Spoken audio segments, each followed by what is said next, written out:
আজকে গৌসুল আজমকে আমরা মহব্বত করি, গৌসুল আজমকে আমরা প্যার করি।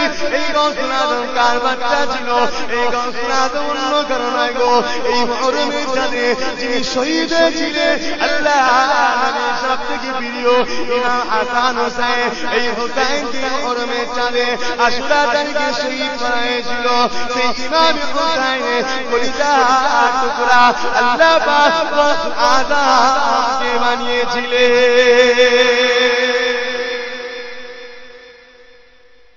ইমামে হোসেন হুজুর আওলাদ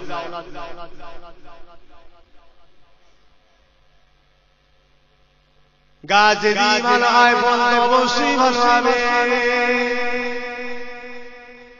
গাছ যদি খারাপ হয় বন্ধ অবশ্যই খারাপ হবে।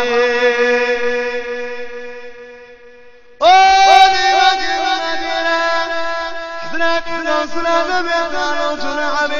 তার পূর্বে একটা ইমামে হোসেনের কথা বলি। আল্লাহ ইমামে হোসেনকে কি নিয়ামত করে বানিয়েছিলেন। ইমামে হাসান হোসেনের দরজা আল্লাহ পাক দিয়েছিলেন। মুরব্বিয়ানেরা আল্লাহ ইমামে হাসান হোসেনকে এত দরজা দিয়েছিলেন, এত সম্মান দিয়েছিলেন। ইমামে হাসান হোসেন আল্লাহ নবী দরবারে আসে, আল্লাহ নবী দরবারে এসে হযরত রাসূলুল্লাহ দাইয়া গলবি সাহাবী সুরা করেছে। আল্লাহ নবী দরবারে এসে বসে হযরত ইমামে হাসান হোসেন এটা জিবরাইল বুঝতে না পেরে দাইয়া গলবি সাহাবী মনে করে হযরত ইমামে হাসান হোসেন হযরত রাসূলুল্লাহকে একজন ডান দিকে কোলে অপরজন বাঁ দিকে কোলে বসে একটু সম্মান করছে, কিছু যেন খুদাখুদি করছে। ও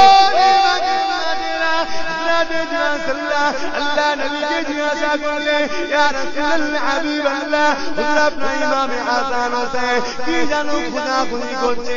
আল্লাহ নবী বলেছিলেন এ হযরত জিবরাইল মনে ব্যথা নিও না গো, এ হযরত জিবরাইল হাসান হোসেন আপনাকে চিনতে পারে না। এটা মনে করছে দাইয়া গলবি সাহাবী। যখন দাইয়া গলবি সাহাবী আমার দরবারে এসে বসে ইমাম হাসান হোসেনকে কিছু দিবার জন্য নজরানা শুরু কিছু মিঠা নিয়ে আসে।